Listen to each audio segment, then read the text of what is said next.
I'm always curious how people got into the research they're doing. And I mean, for you, is it fair to say psychology of climate change? Is that a good that's my main brief summary? That's my main thing. And yes, I was wondering about that, but then I saw your article, Yawning at the Apocalypse with Sander van der Linden. And at the bottom, it had like a very brief paragraph that like something that each person said. And yours said, I see climate change as a defining problem of our era. In graduate school, I became aware that many barriers to sustainability are more social and psychological than technological. And I think a robust science of decision-making and collective behavior is necessary to overcome our challenges. So I'm curious because I also saw you had some initial research on sleep and I think on language or something like that. When did you make that realization that this was the thing you want to work on? Before I went to graduate school and started publishing at all, I was doing other things. And so returning to do graduate school in psychology, I had been working at a hospital for some years, which explained some of the health psych focus of the work in that era. I guess I was just following what seemed cool, and I was pretty excited about all the Brian Wansink style, like disappearing soup and things that now seem to be largely unbelievable. But that had led me into a certain set of work, and then it was in this interesting time in graduate school, which for me was in Santa Barbara with my PhD mentor, David Sherman, where I was losing some interest in the work we were doing. I was working predominantly for a couple of years on brushing and flossing behaviors. And while they are important... For teeth. Yeah, for teeth. Yeah. While they're plenty important, I don't know, there was something about filming videos of people flossing and then communicating that in gain and loss frame messages and running big studies and then finding pretty small effects for matching. We did find some matching effects that, if you find someone is more worried about losing their teeth, you should show them a persuasive message that's about potentially losing your teeth as opposed to having a great smile with a more gain frame message. Anyway, we did this kind of work. I was losing momentum, and then it was right then that actually two key friends of mine that were both doing master's degrees in environmental science and management in a different school started talking to me about climate change. And really, I thought, it can't possibly be this bad. Like, you must be wrong, because surely the people in charge would be handling it if it is as bad as you said. So when was this roughly? 2010. And it was that bad. And people in charge weren't handling it. And I had this nice pivot. My mentor was very responsible for helping me. I'm grateful to him. Aligning my personal interests, which were growing around environment, with my professional skills. I realized, actually this persuasion, this messaging, this behavior change, this understanding of motivation, this all tracks pretty well into environment. And it took me some years to build up momentum, but that was how I pivoted from what was a classic sort of hardcore theoretical social psych program into working on what other people consider applied topics. Although we could pause and talk about the difference between basic and applied research too, if you want. Yeah. I just had one thought that I have to say about the flossing your teeth, just because I never used to do it. And then I heard this thing about just do one tooth a day. That's all you have to do. And that actually got me to do it, because it actually, you just start with one, the easiest one have, and then you get the technique down. And then now I floss every day. Even for half a year, didn't have a mirror and did it. It sounded like a silly idea when I heard it, but actually just tell yourself to floss one tooth. That's brilliant. And then usually in the beginning I did, and then over time I actually ended up doing all of them. That's like the thesis writing advice. Open it and write, for 2 minutes is better than leaving it closed for a week. Yeah. And often especially in the beginning, you might actually do that. Yeah, but that's then fine. After you get into it. So proximate, attainable goals. Good lesson. Yeah, I mean, I guess the idea there is also a goal that's so small, you'd feel really stupid not to do it. Like, no matter how your day went, you can always do that. Yeah, that's the Robert Cialdini approach, famously called foot in the door. You make someone an offer that is so small they can't reasonably refuse. Yeah. Anyway, that was just briefly on that. But I was curious about, first, like, were you already into... I mean, I guess it sounds like you weren't actually particularly like an environmental activist or anything like that at the time. It seems like you were also fairly not naive, but you had a like generic kind of knowledge about it if your friends kind of told you all this stuff? Or yeah, pretty generic, pretty uninformed. I had been aware of the ozone layer issues in the Montreal Protocol, but I guess I just had a pretty broad just concern that environmental issues were worsening, but not really any particular knowledge about it. I had grown up in an area in California that was very nature focused, I guess, culturally. So we were kind of hippie environmentalists by default, but I didn't have an academic connection to it. One of the few things I hear about California is all the fires. Does that kind of bring it closer to you? I mean, there's this whole idea about the distance of climate change to you. Yeah, we could talk about California seems like it's a place that brings it actually quite close, right? If half your place is burning every year. Especially lately. So I don't remember those kinds of fires when I was young. I don't think they were happening in that region or not at that intensity. It's different now. But yeah, when I was growing up, what kinds of environmental issues were proximate to me? Litter, probably. That might be about it. I didn't, there weren't waterways that I was trying to swim in or anything. The air seemed okay. Okay. Maybe to ask a very, very large and also maybe very naive question, which is, what exactly is the problem of climate change? So, I mean, there's one which is...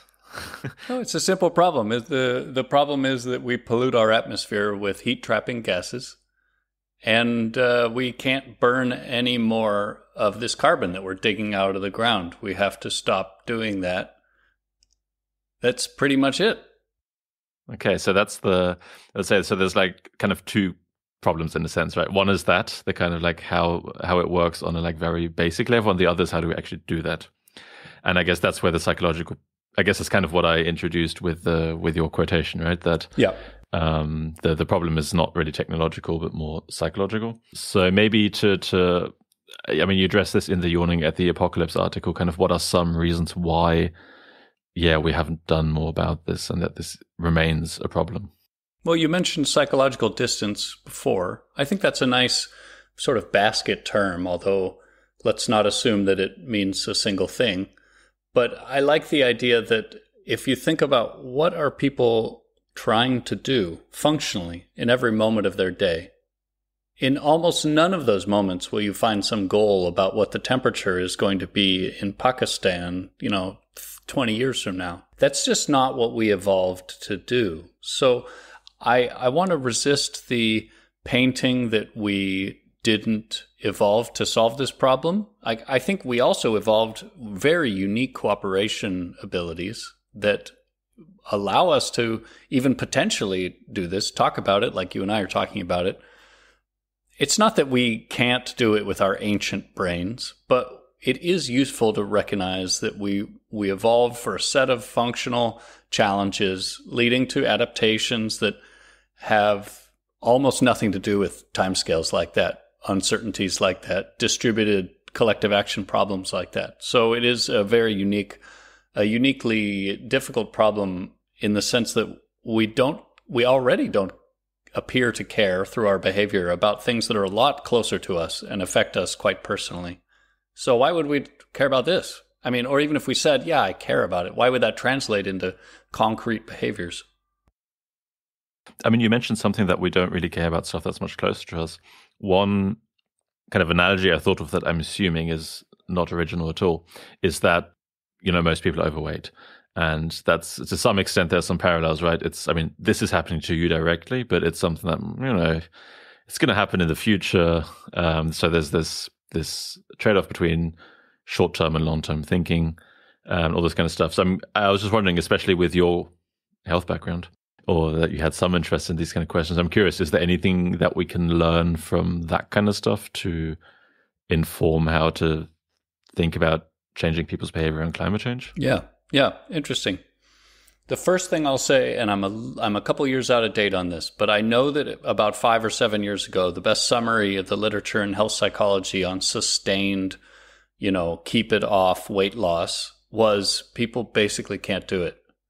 Like there's no amount of expert advice plus nutrition packages plus calorie tracking, like it basically, on average, doesn't work. Now, some people can lose weight and keep it off. Of course, the world is a big place.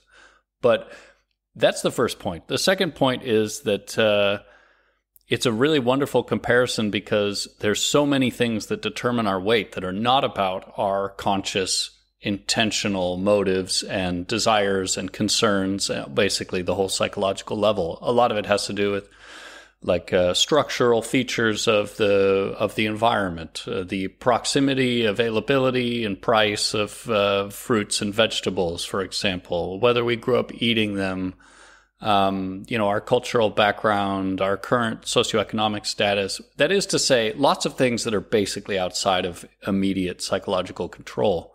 So I think of that way in the carbon footprint as well. So it's a nice comparison.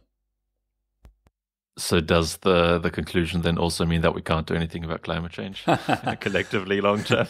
No. You said the key word there. Yeah. You said the key word, which is collective.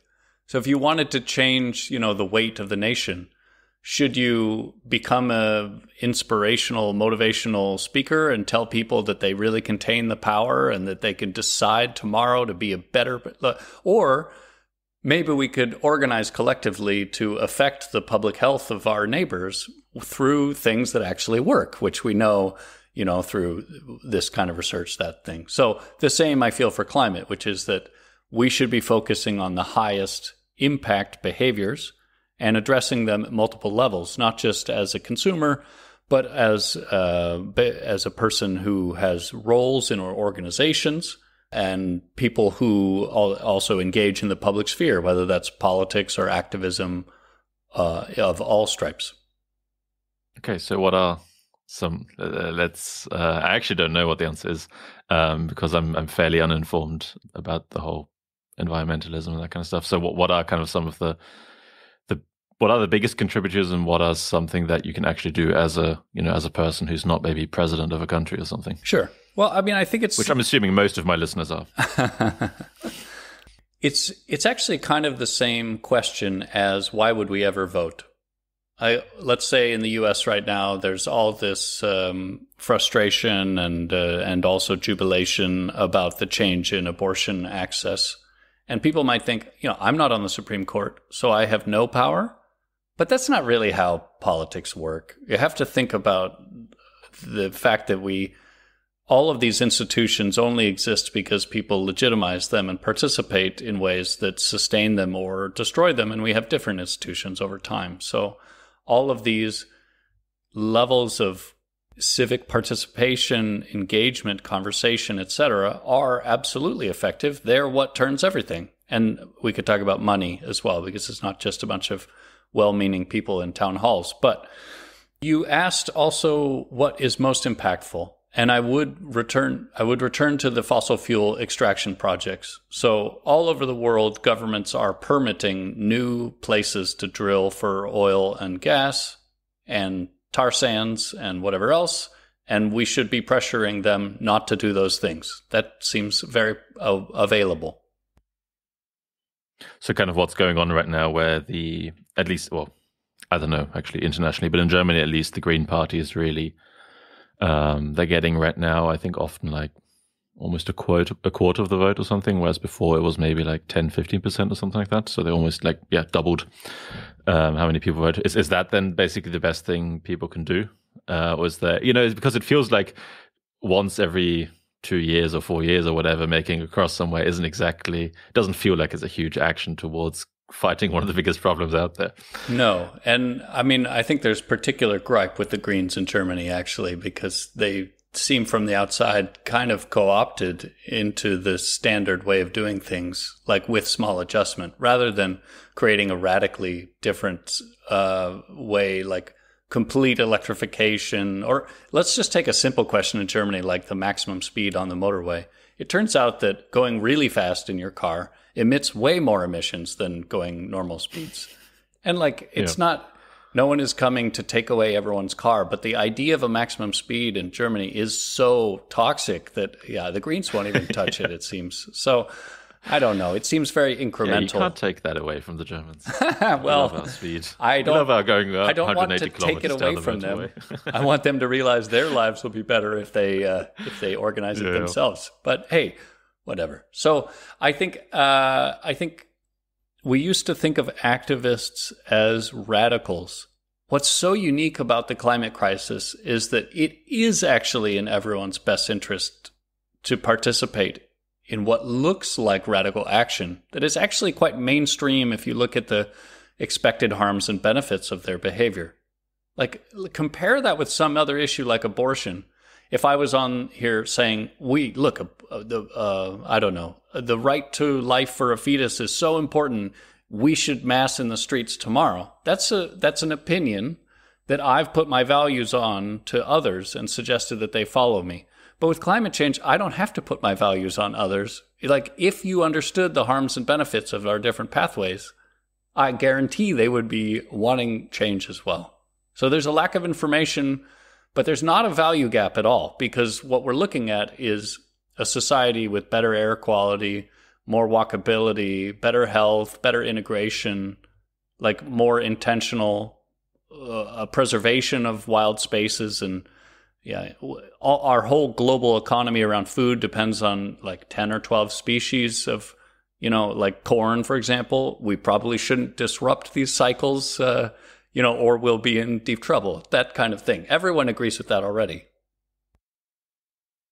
I mean, not everyone, right? Otherwise, all the parties would be doing this. Or I mean, I guess I'm curious, I'm very non-politically informed and not particularly interested, so I don't want to turn this to like a political thing, but I guess the question I have is like if everyone knows this, do the politicians think that they won't get elected if they do this, or that they're afraid of like the short-term job consequences? Okay. Or do they not actually know that? I don't know. Before the politician level, let's just distinguish between what I was saying is that we have the same values. We want to be healthy. We want to live in comfortable communities. We want to be able to travel easily. We want our liberties protected. And for me, liberty means like I want to live a healthy, safe life.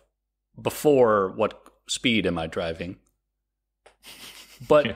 I would never say that everyone agrees about like the policy prescriptions. So as soon as you start talking about any specific change that we should make, you lose people, absolutely. But we spend a lot of time talking about climate deniers or people who shout on Twitter. Really, the people who are, who in the 90s were saying it's not happening, who in the 2000s were saying it's happening and it's not that bad, it's going to be fine, who in the 2010s were saying it's happening, it's bad, we're causing it, and now there's nothing we can do about it. Basically, this is a tiny little slice of loud people, and we shouldn't be thinking about them so much. I think we should talk about the big, mushy middle of people that are concerned, but maybe not taking, like, what's the one-tooth move for them? That's the group that I'm working on. Okay. Yeah, I once saw a meme or a tweet or whatever, I can't remember what it was exactly, saying that something like the most environmentally friendly people are probably the lonely gamers who sit at home all day and like just play video games. Like, no one's talking about how great they are for the environment.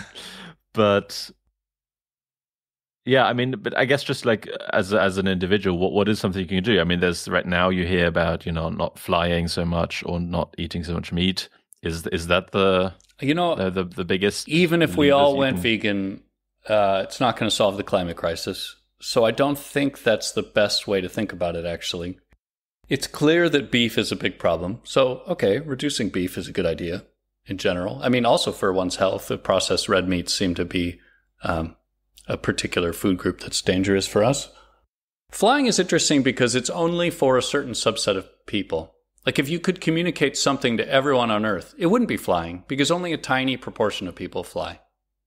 But if that has a disproportionate effect. Well, yeah, but the people listening to you are probably largely among the kind of group that would fly. I fly myself. My family's back in California. I'm not a purist.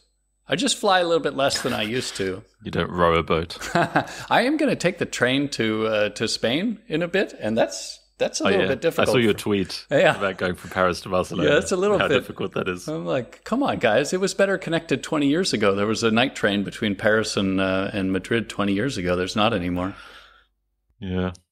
Yeah, I have to go to Copenhagen soon. That's not going to be fun. No, the trains to Copenhagen are terrible. Even from here, yeah. I go through Hamburg and it takes forever. Anyway, but flying. Yeah, flying is pretty big. You could, you could adjust your diet radically and your local travel radically and the heating in your house, and you could do all this stuff, and you take a couple long flights and it's blown out your budget for the entire year. But I don't want us to think about that as the home of the changes that need to happen, because this isn't the kind of thing that we can solve in private.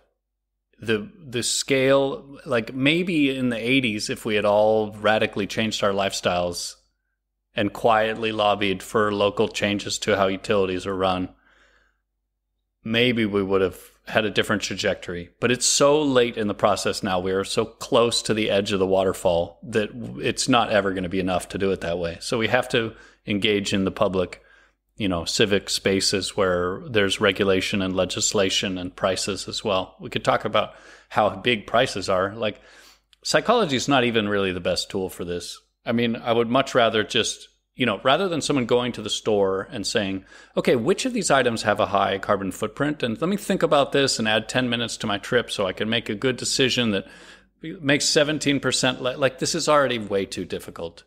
They should just not have as easy access to really damaging products. This is the same reason why you can't go to the store and buy lead paint. It's not, should I buy it? It's dangerous for my kids. It's like, it's just not available. Or it costs a lot. Or you need to train and use safety equipment when you use it or whatever. Like, our whole society is built around this, but long-term issues are harder for us to bring externalities into the price. Mm-hmm. Yes, I mean, I want to move more towards soon talking about your actual papers. And a kind of one question that I guess we're kind of asking a bit, and that's also going to be relevant for that, is this question of like, what actually is pro-environmental behavior? Because when you study this in your studies, studies in your studies is great speech. But when you do that, you have to define who are the people who are pro-environmental and these kind of things, and what kind of tasks can we use to, just see how environmentally friendly people behave. So kind of, how do you define that on a very specific experimental kind of basis? Yeah, I guess that was a heavy political segment we just did. So let's talk about some methodology. It's like a very safe space for me. Nice. Yeah, I spent a lot of time thinking about methods. Let me explain how I started with this. In graduate school, I was looking for a measure of what kinds of behaviors people were doing that were affecting the environment. And then I was going to call it pro-environmental behavior. And some are high and some are low. We talked about meat and transportation and flying, that sort of thing. Okay, those are all on the scale that I developed. But I needed the scale to have certain properties for me to be able to use it. I needed, for example, it to yield a roughly normal distribution. I needed to aggregate across all of the behaviors, ideally equally, then I wouldn't have to weight them. And I needed the behaviors to happen frequently, or else it also wouldn't be normal. So what I ended up with was a set of judgments that are not really very much about impact. They're more like, how often do you do this? Sometimes is the answer. It's very, very, very hard to translate that into some kind of impact measure, but it is in line with something someone can comfortably remember and report to you, and that yields the kind of psychometric features that makes it useful for modeling in our studies. So fast forward and publish a bunch of papers on this, and I'm still interested in that, but I have come to believe that what we were measuring isn't the behavior we thought. It isn't the impactful behaviors that they're exercising on the environment. I like to think of it more closely to intentions now. It's kind of what they were imagining that they were doing, their aspirational relationship to the environment. So it's closer to an intentions measure, and that is part of the reason why it's so well connected with all the psychological features. So I didn't mention before, but one of the reasons over time we select or reject scales is because of the linear relationships we can find with other scales. So it turns out the way I pose this, it correlates quite well with someone's environmental identity, with their concern about climate change, with their, I don't know what other variables, where you wouldn't find those kinds of relationships necessarily with let's say a linear measure of how many liters of water you used last month, which is probably best predicted by income. I should just say, like, actual impact is heavily constrained by someone's access to resources. And those people who have lots of access, those people who are rich, I count myself among them, like, are going to use more resources. That's why I live in a house of this size. And if I didn't have enough money for this house, I would live in a smaller house. And so just nothing about my environmentalist identity that determined that I rent a apartment of this size. So, I mean, I guess, is there a bit of a conflict between, I mean, in part, also what people know about how environmentally friendly certain behaviors are? Sure. I mean, one thing about, for example, like turning off a light bulb, that's something I think, especially my parents' generation, was really told, I think doesn't make a huge difference if you have LED light bulbs and they don't really use any energy. It didn't even make a huge difference back then, but way, way smaller difference now. Yeah.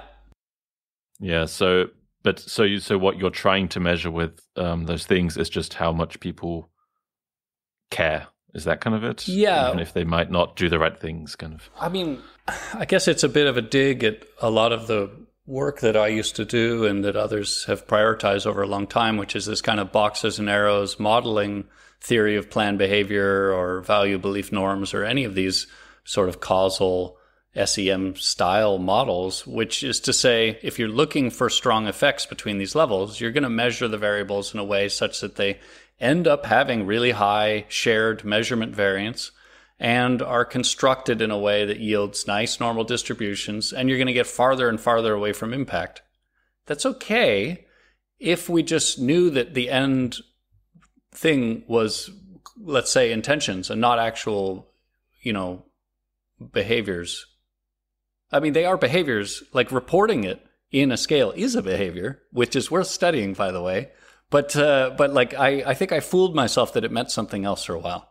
So that has led me into a couple different areas of working on resolving this sort of over-reliance on, over-interpreting self-report. You asked, what is pro-environmental behavior? And I would say it is not one thing. It is a basket of issues that we collectively realize affect the environment to some degree. And some people would include how many children you have, and some wouldn't. And we all would include the light bulb thing because it was banged on about for decades. But we would probably leave out some pretty large ones. Like in the UK, the way that homes are insulated and weatherized is just really appalling. Yeah. And they don't realize like how massive that is in reference to other more visible issues like carrying your bags to the grocery store or what kind of car you drive or something like that. So all of this, we can say, form a different types of behavior. Some of them are curtailment, do less of something. Some of them are do more of something, like engage with your local government or write your politicians or consume something you think is eco-groovy. And that's a good term. Yeah, very, very California from my era. I'm stoked to use such a word with you. So, yeah. Good. But there's no reason to think in psychological terms that all of these behaviors form a single category in any given brain. That is to say, we can decide that there's some sort of cluster, of how someone relates to the environment, and we might call it something, environmental concern, let's say. And maybe we ask about it in lots of different ways, and then we combine them and we get some aggregate, kind of like we would sample a personality space. So let's call it a trait. But the behaviors aren't like that, because like you said a moment ago, there might be a very important behavior that there's not even on their radar. They don't know that it's a pro-environmental behavior. So how would you then find it? It's not related to the other things in the list. And the behaviors differ a lot in impact, and they mean different things over time. And so behaviors aren't really clusterable in this way. And one of the things we've done in our group is try and move towards looking at fewer of them at a time, or one even. Yeah, I mean, it's funny. Like, I mean, in the beginning, you mentioned that littering or something like that would have been one of the things you maybe grew up with, and I just realized whilst we're talking about it, like in preparing this interview, I realized whenever I thought about pro-environmental stuff, I never even thought about that. It was always about climate change and greenhouse gas emissions and that kind of stuff. I never actually considered all the other parts that go into, making life habitable in that sense, like not throwing around your rubbish. Yeah. It's funny, I guess, how recently that's, at least in my mind, been kind of shifted from like one thing to, or the focus has become much more on the making sure the planet doesn't heat up too much too soon. Well, that's a really great point you've just made, because if I asked a bunch of people, how much do you think of yourself as an environmentalist? Not at all to very much. And some people had in mind, okay, this is littering and air quality and water quality and ocean temperature and acidification and corals and ozone layer, whatever. And other people were just thinking about global warming, or they were just thinking about littering or whatever. Now they're going to give me a whole range of responses. I didn't realize they were answering different questions because I never asked them what that meant to them. These are among the challenges of using words where we think we're saying the same thing that they hear. So is a simple question like, how much do you care about the environment almost best then? Because then whatever people have in their own definition and knowledge sets and all that kind of stuff. Well, this is true of every single word, unfortunately. I mean, anything you use to clarify that to me, like the word knowledge, also depends on my knowledge sets. And if we were to drill this down eventually, we would be in the place of the logical positivists who were trying to create a kind of a mathematics of language, of rhetoric.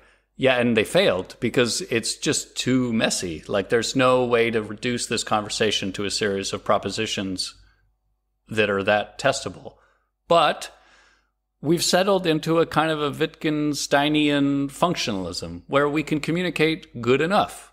But, like, let's pay attention to the gaps and the places where we might fall. You and I learned this language that we're speaking together in different contexts. So there are certain words that are more fraught than other ones, or, and we can pay attention to it and just try and bridge it. In our case, maybe we should be more often asking people, what does this word mean to you? And then testing it back against our mental models when we develop the questions. They're never going to match up perfectly, but maybe they tell us a whole category of things we weren't thinking of. So maybe as a, I guess I wanted to spend a little more time with this, but I guess otherwise if we do it, it's going to take forever. So maybe can you briefly summarize who is pro-environmental? Like kind of what person is, it seems to me a lot of your research is about this, right? Like kind of relating that kind of behavior to other constructs we have. So yeah, who's environmental and why? If you follow the literature, the modal sort of prototypical environmentalist appears to be female, young, high education, politically left, and more often in a kind of a like rich Western context. So everyone who takes part in a psychology study.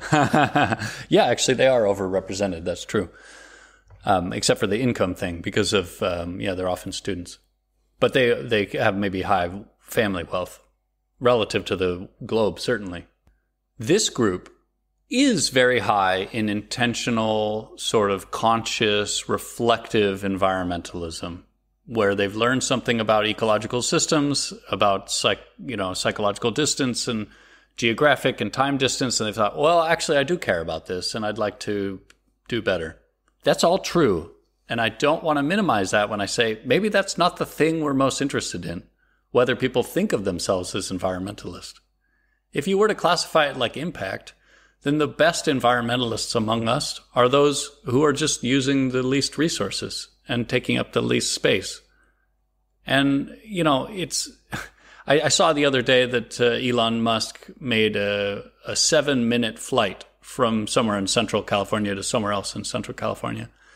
And I thought, yeah, that's absurd. Like, it's easy to point at that and say that's absurd. And it would also be easy to point at someone living in a hut in extreme circumstances and say, I would like you to have a refrigerator and be a little bit more comfortable and maybe have access to medical care. It's this in-between space where we have to negotiate what to do. And who is an environmentalist? I'm not at all interested in policing this group or defining it or whatever. I think the most useful frame is just to imagine we can all do a little bit better, and there will be benefits way beyond the environment. Yeah. And I guess I was also asking about you. So you have quite a lot on research on also identity, how kind of, I mean, that's, going back to the political stuff we mentioned earlier, how basically, if you see yourself as this kind of person, then you'll act in a certain way. For example, the article I'm thinking right now, and which I have open in front of me, is your green to be seen and brown to keep down article. Yes. I guess, which kind of roughly says that, correct me if I'm wrong here, that if you have a high visibility behavior, so something that is quite clearly signals an identity, then, your identity around environmentalism is going to hugely impact whether you do that or not, and to the benefit or detriment of, or independent of the effect of the environment, of that behavior on the environment. That's right. And let's make it a little bit less abstract. So take a behavior like carrying reusable bags to the grocery store. Basically, everyone knows that other people can see them doing this. And this behavior has social meaning. It implies certain kinds of group memberships and identities, and maybe someone does or doesn't want to have that identity. So if you're a young, progressive left woman in an urban setting, maybe you're like, yeah, I like that identity. That's fine. I'll do that. And maybe if you're a rural, I don't know, guy who works in the fossil fuel industry and not in a city and a little bit older, maybe you don't want to be carrying a canvas tote bag that says, I love the earth on the side of it, because it represents identities that you just don't want to hold. And what we showed was that the identity, of course, people who want to think of themselves as environmentalists are reporting more of these behaviors across the board, yeah. But the visibility seems to matter, so that highly visible behaviors, identity matters more. And for the low visible behaviors, like how much water you use in your home, it's less important because other people can't see it. Right. Yeah. So while you're talking about identity, and just because you mentioned Elon Musk earlier, I guess one thing, is it fair to say that one thing he did that really helped the environment is make electric cars cool, rather than, so basically now suddenly if you are someone who doesn't think of themselves as an environmentalist, they might before not have bought a Tesla or any electric car because they thought, oh, that's just for the weirdos who, are hippies or whatever. But because now Tesla is such a cool company, suddenly everyone wants the car. Yeah, that's fair. Is that kind of his biggest contribution? Almost more than, I don't know where the biggest contribution, but yeah, I guess I just realized that was. Many of his other ventures don't seem very connected to climate issues, like in a helpful way to me, like space exploration. I'm for it. I think it's interesting, but like colonizing Mars while we have a burning fire in our backyard doesn't make a lot of sense to me. Like we should probably solve our local issues and then we can colonize other planets. So I feel like his net effect is probably quite negative in terms of focus, in terms of public opinion, in terms of culture shift. But yeah, I'll give him that win, is that it's great that, young people who, or old, whatever, anyone who wants to be cool and not at all thinking about climate might end up with a fully electric vehicle, even though there's just zero environment part of it in their motivation. They end up there because it accelerates faster, because it looks cool, because it's the thing, whatever. Yeah, that's great. That's all positive. And it's a good example of the kind of behavior shift we need. What we do not need to do is make everything into an eco-groovy tote bag and convince everyone to have different values. No, bullshit, and also way too hard. What we need to do is show the ways, which are already true, in which the transition serves everyone's existing interests. I guess the kind of last article of yours I'd like to talk about is the Illusory Essences article from this year, actually. I guess now is maybe a late time to say to anyone new to the podcast, I put references into the description, so you don't have to search for the papers or anything. Yeah, maybe we can go through this very classically first. Maybe what are essences and what makes them illusory? Yeah. We got into this project because we saw that certain words were being used across psychological science and and the social sciences more broadly with a lot of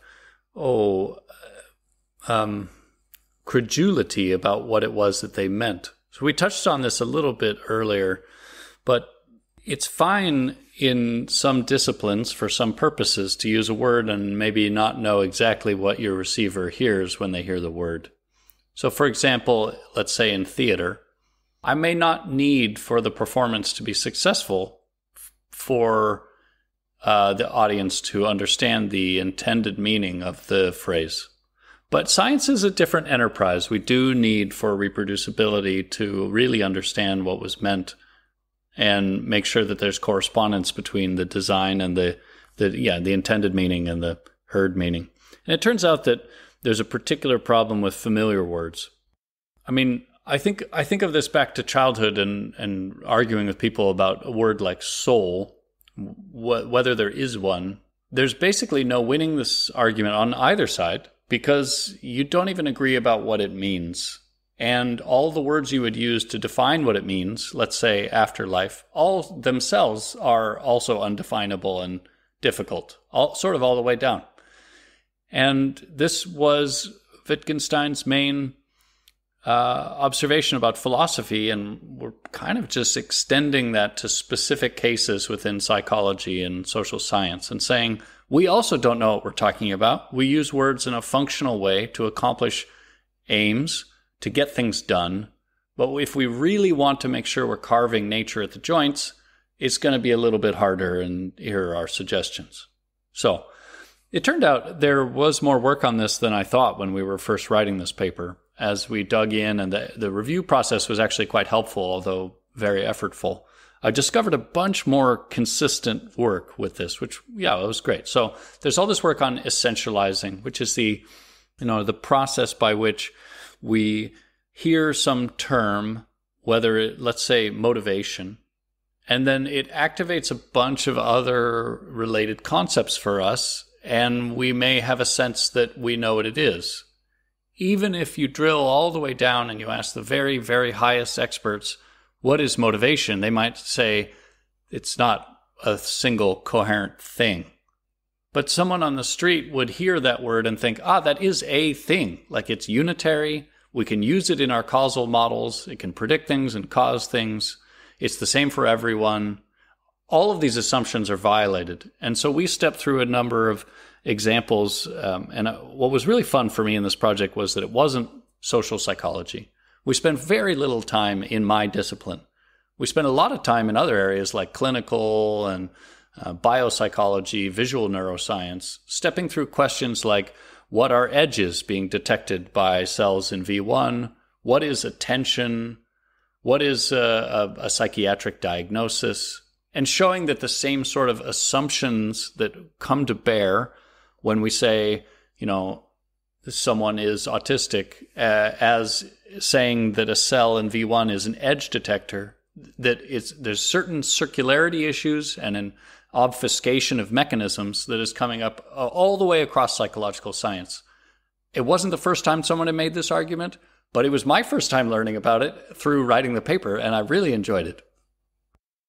I mean, in some sense, it seems to me that is this almost a central and almost unique problem to psychology, that we are dealing with topics and themes that everyone kind of knows the words of, right? It seems to me that there's a specific kind of problem that you have if everyone on the street more or less thinks they have an idea of what you're talking about versus, I guess lots of people think they know what quantum theory is or whatever, but at least I'm assuming comes from a very specific definition, which is kind of new and outside of what people talk about every day anyway. That's exactly right. And even with quantum stuff, if you get into it and you say, okay, there's up charm and there's top charm, and like very quickly people realize they have no idea what, like they have heard the label, but that doesn't mean anything functional to them. Yeah, I have, for example, no idea. Yeah, for me, it's just like an example from physics. The point is, like, there is no intuitive understanding of that. Basically, you can master the equations, and then you can operate on it as a unit in some sense. But it doesn't even need to exist. I mean, as like as the kind of essentialized, or what is sometimes called reified feature of nature. Like, here it is, here's the chunk. And you're so right that we are especially vulnerable to this because of how verbal our science is. Now, there are psychologists and others working on formalizing, and like through computational models, for example, and I think that is one of the resolutions that we need. But we'll find, I think, using those kinds of models, that we lose a lot of the questions we started with. So, for example, we might think that a well-formed research question is, what motivates people to do something about climate change? But it turns out if you want to answer this research question as phrased, you also need to know what motivation is, and it's not a thing. I mean, it's not one thing. And so we can pose well-formed research questions and solve them computationally, but right now they're not generally the questions we wanted. So I'm in general, I come from psychology, but also did a master's in neuroscience. And in a way, I'm kind of stuck in between thinking like, yes, formal models are the way, but also not quite having the skills to actually do it. I don't have the skills to do it either. Yeah, I am like slowly working at it. And, that's one of the reasons one of the first people I actually contacted for the podcast who I didn't know personally was Paul Smordino, because of his article. A few of his articles, but one of them, why formal models are stupid and we need more of them, or whatever, something like that. So I'm in a way like very much like stuck in between kind of these two approaches, and almost. And I'm just curious, like, what do you mean by like you change the question you were asking, or you can't ask certain questions with a formal model versus a verbal model? I'm probably getting a little bit too far outside of my expertise here, speculative, but let me explain what I meant, which is that this is the same sort of issue with the logical positivism I brought up earlier. But basically, if you want to work only with formal units, then it constrains the types of questions you ask, because you can only ask about things that you can model. And so if there's something that you know the word for, but you don't know how to model it, then it can't go in. And that's most of the questions social psychologists ask. Yeah, I guess especially because we care about very complex things and have very little mathematical training. The combination of the two is probably not a good one. I think that's fair. And it's not that these questions are all illusory, but rather they are so difficult and multi-level individual thoughts, interactions, that it is defeating our current approaches, let's say. Okay, so I'd like to maybe talk about, to kind of flesh out what exactly illusory essences are, to flesh out some examples. I don't know, is there anyone from the article that you would like to talk about? Otherwise, we could go through some, like personality ones that I prepared. No, let's go to your personality ones. Okay, so in one of your studies, let's see, which one is it? It's the Brick and Lewis from 2016. Unearthing the Green Personality, which was his idea. And so there, for example, one of your main findings is that specific behaviors are more related to certain of the big five personality traits. So now kind of my question is, in a very simple way, is the big five one of these illusory essences you're talking about, or is that an actual thing? Or how do we think about that in context of this paper? That's a tough question.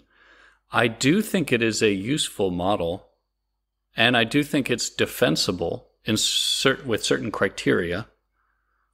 But maybe we shouldn't go so far as to saying it exists. It's like it's a carving of space. So, sorry, I guess one thing to clarify, I guess there is a difference between the big five and each of the individual factors.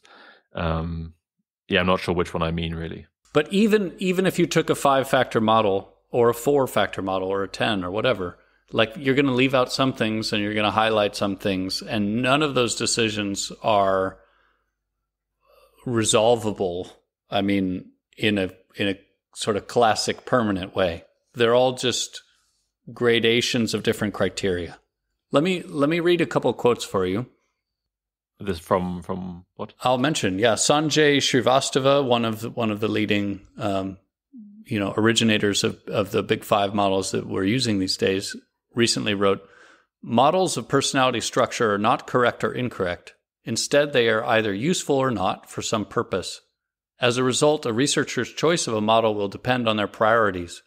Priorities include maximizing variance accounted for, parsimony, cross-language generalizability, relevance to theory, potential to synthesize across studies. And so whether the Hexaco or any other model is best will depend on the value a researcher places on these and other criteria. And I really like that quote because look at the connection back to Wittgenstein. It's functional again. Like not just the words we use, but also the models we select. We select them because they make sense to other people, because we can appear to do things with them, not because they are the end answer to how nature is carved at its joints. I mean, this is also a rephrasing of the box quote, right? All models are wrong, but some are useful.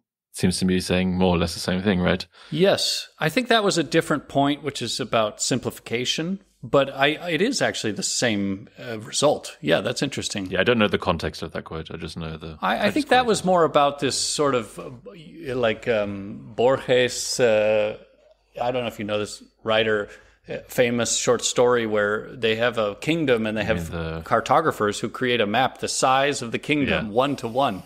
The whole point is like models can't be 1-to-1. Like the models are wrong because they're simplified.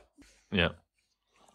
Anyway, Sanjay said in another paper, he said, this is about the trait level now. Thus, if we want to know what extroversion is, or any trait or factor really is, and why it's in the 5-factor model, we should be asking, what good does inferring someone's level of extroversion do for the perceiver? What can perceivers do with their perceptions?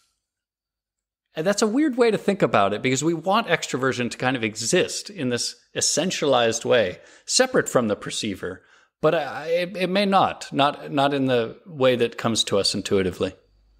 This actually relates really closely to something I wrote down, which is this kind of weird interaction between, so if you're, I mean, I wrote it down, but it's not a super well-defined sentence. It's more like an idea. The general idea I had is that basically because we are trying to understand humans, and humans have these biases. If a researcher has a bias about how human behavior works and it's shared with humans in general, then it's maybe not so much of a problem because, if I guess the extroversion is a good example. If people think extroversion is a thing and use that to reason about how other people might behave, then even if it is a kind of a human bias in the model, in a sense, is also correct because you're modeling something with a bias. Kind of, if you know what I mean. Yes, I think that's true of many, many issues of the scientific process, like all the way down. A lot of cultural questions, and when they overlap nicely between you and the participants, you don't notice them. Yeah, exactly. And so it seems to me, I guess, if I understood him correctly, it's with extroversion, it's kind of similar. If people actually have this essence in their mind of what extroversion is, then it's actually sensible to use it. And I think it is sensible. And you, going back to the paper, we found that what predicted these self-reported sort of more intentions style behaviors to help the environment, more than anything, was openness to new experiences. And that kind of makes sense because in terms of how innovations get diffused through a population, there's going to be a small group of people who are looking outside of the routine, not a current Tesla driver, like a Tesla driver 10 years ago, or however many years ago. I don't know how many it was. Yeah, so there are early adopters of pro-environmental behaviors as well. And these people tend to be high in openness. So do you think your results will change if you test this in like 20 years? Absolutely, they could. Absolutely, because there's nothing fundamental about openness and doing something that's pro-environmental per se. I mean, we made some arguments in the paper for why that might be, but they might be overwhelmed by other things. So one of the components of openness is counterculture, like acting a little bit outside of the normal. If the normal were pro-environmental, then the counterculture, high openness people are going to be anti-environmental or whatever, higher impact. So yeah, totally could change. And it's already going to be different between countries.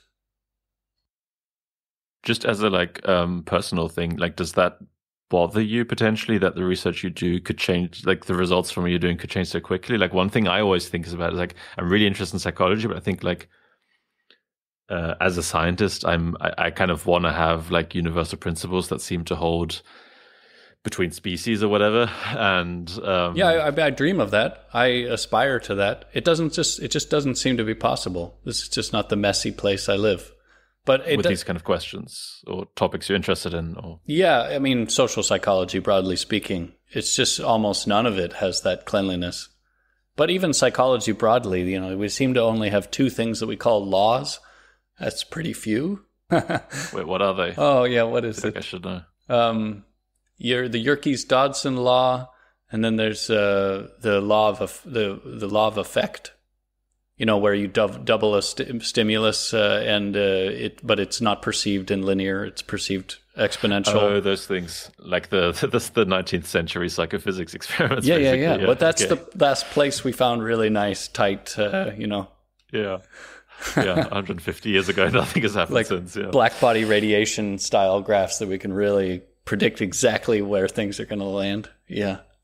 And I guess the other one is one thing that always replicates and always works is the Stroop effect. Oh, sure. That's something that's just always a super strong effect. Yeah, it turns out you can reliably push it around, but yeah, it's very, very, it's very much there and almost always detectable. Yeah. Okay, but so you don't mind? I mean, I mind.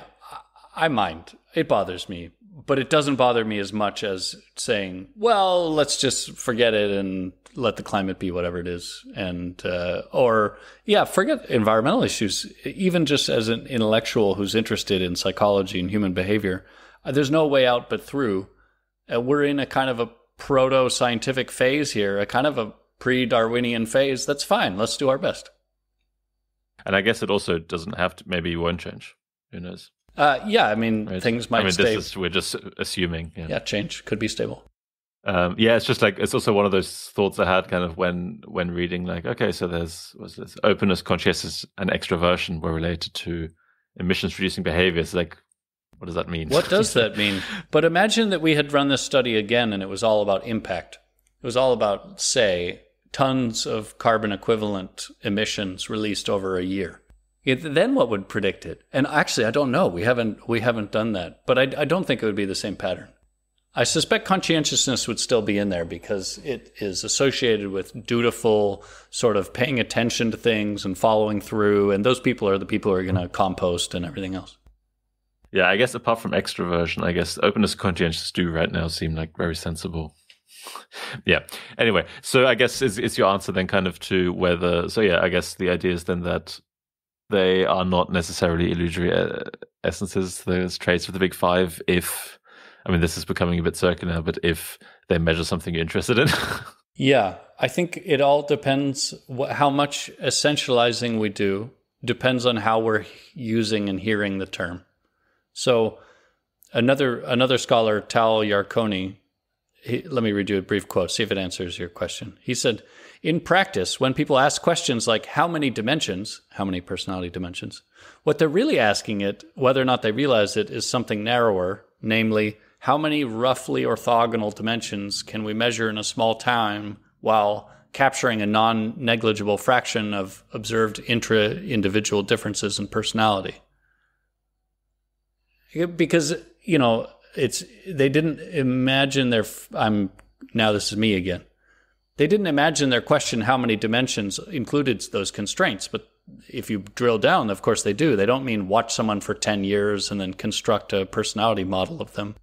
So it just means that we have to be careful about the words we use, but it doesn't mean we can't use them.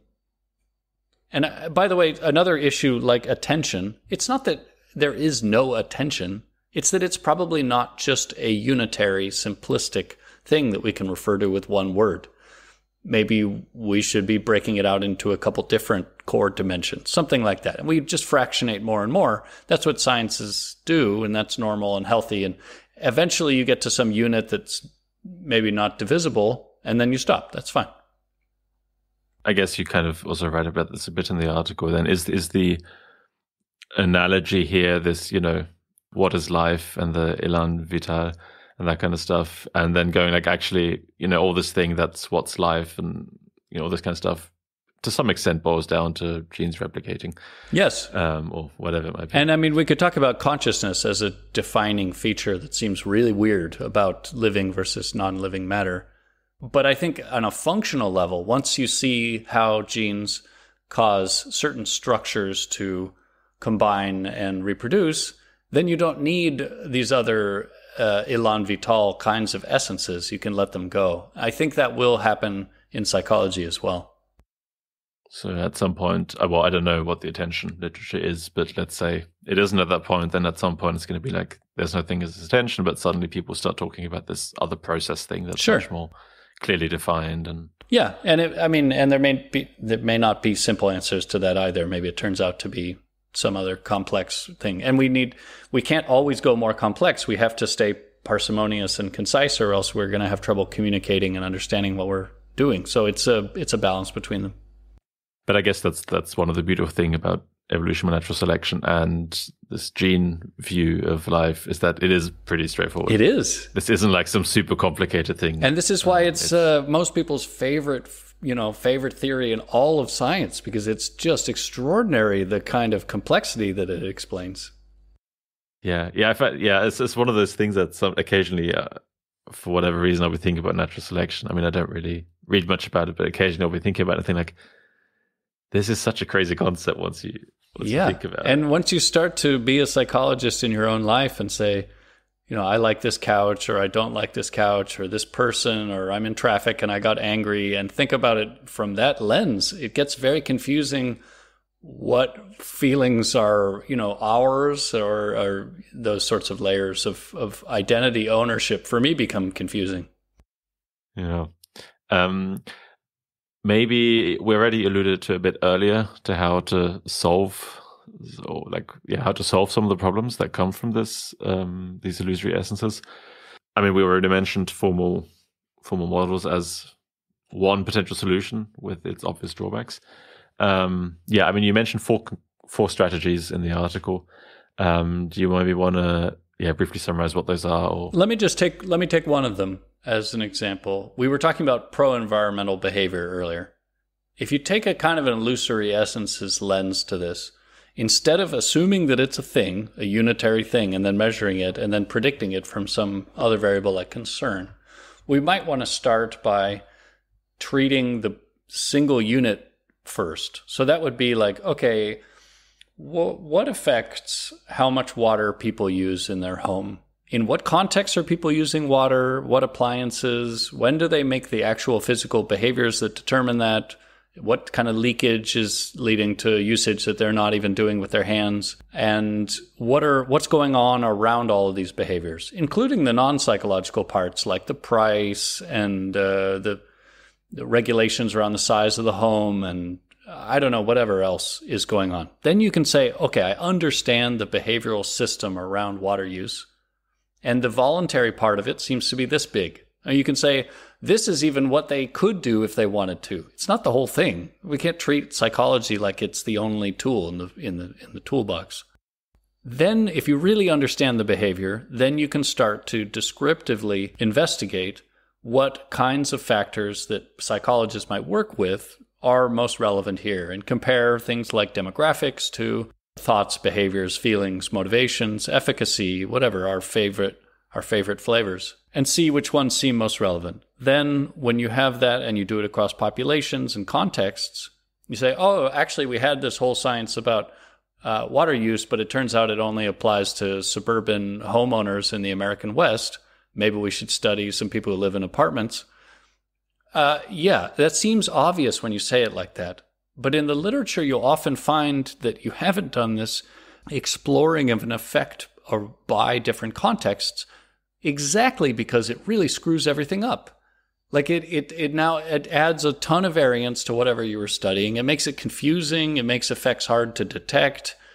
But you can't just like skip that step. So one of the basic things is don't assume that it's one thing. Look descriptively to see how it varies across contexts. And we make the point that that's exactly what Darwin did when formulating our favorite theory of natural selection. Looked at beak sizes across different islands. There were no t-tests. There was no SEM model. Like, it was, look at the descriptive variance. So, nice. Yeah, and I guess if people are interested in all the other strategies or anything else, then they can read the article. We have one more strategy that's fun, so I'll mention it. And it's to use unfamiliar labels when we're talking about concepts. So let's say I really wanted to study motivation.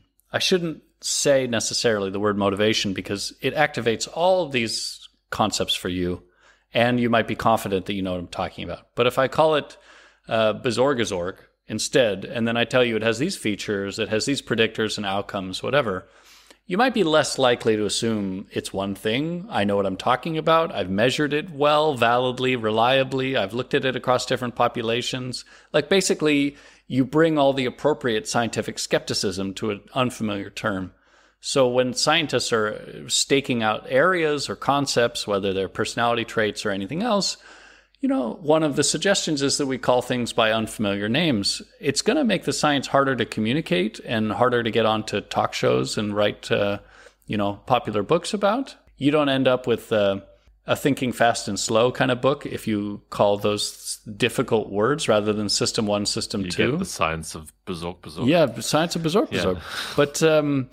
But it is probably more careful, incremental, reproducible, appropriately skeptical science that would lead to a better cumulative result. I should say, by the way, Kahneman has said clearly, System 1 and System 2 don't exist.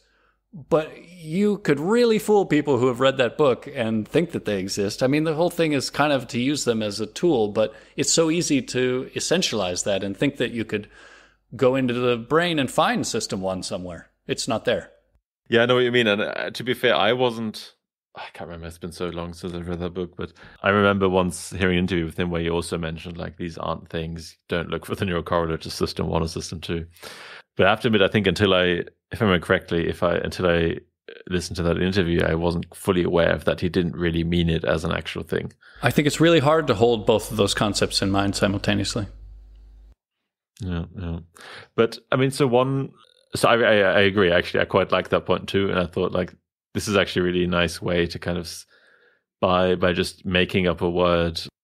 So you become aware that you're starting with 0, and you have to fill in the knowledge. That's right. that you came, like, stuff you found out. But like one of the immediate criticisms that I thought was, like, isn't this kind of the criticism that people make up jargon and that kind of stuff, and that it just overcomplicates things because then I have to learn your words and all this kind of stuff? Yes, that's a very fair thing. And we have, constantly an issue of communication effectiveness. I guess the thing about jargon is that it's often used to signal boundaries of different types of people or scholars. Like, if I say intersectionality, you hear certain types of researchers as well as what I actually meant by the term.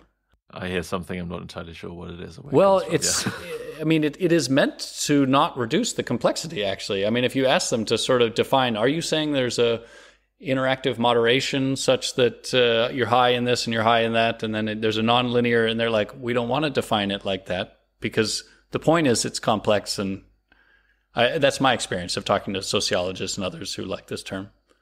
A lot of times jargon is for the signaling between groups, even among scholars. But sometimes it's also to prevent someone from understanding what you wrote. So anyone who reads some, Heidegger in particular is an absolute beast, who's very difficult to understand. And some of that is like, it looks pretty intentional. Like, it's just really, if you load your sentences with 10 prepositions and a bunch of undefined terms, no one can tell what the hell you're talking about. That kind of jargon should always be avoided. But if you make an argument which has only one new word in it, bezorpaborp, and you construct it and you say, we don't know what this is. Here's how we're going about trying to understand it. See what you think. Then that doesn't sound like jargon to me. That sounds good. Yeah, I definitely see what you mean. I mean, is this something that you actually do in papers, or is this something more, I mean, first of all, do you actually do this, or is it more do you use this strategy? I use this metaphorically right now. I haven't actually done it, partially because I don't believe that I'm discovering totally, terra incognita. There's some jargon for you. I don't think I'm... Well, no, but I thought the point was not to use it for new things, but rather, let's say you're studying pro-environmentalism, you just say, okay, I'm not going to use that word anymore because no one knows what it means. I'm going to use this thing. I thought you meant it also in this way. In practice, I guess I haven't been introducing new terms, but instead saying, I don't know what this is, and this is how we're going about trying to look at something smaller. So it's kind of consistent with this, but without using the new term. Cool. Well, I guess I'm looking forward to some of the terms you come up with. Me too. Yeah. I guess I've run through my questions. Unless you have anything else, I just stop recording now. I would just like to say to everyone who's made it this long, well done. And also, there's no purism about the right kind of environmental actions to take. It's more like everyone's welcome, and we're going to be able to do it together. A bit like the open science thing. Like every little helps. Yeah. Do your best. Come get a badge. Not a kind of... Okay, great. If anyone wants to hear more about our work, you can find that at cameronbrick.com. Mm-hmm. Yeah, I'll link that. So I always have like website, Twitter, Google Scholar in the description, and references for the papers we mentioned.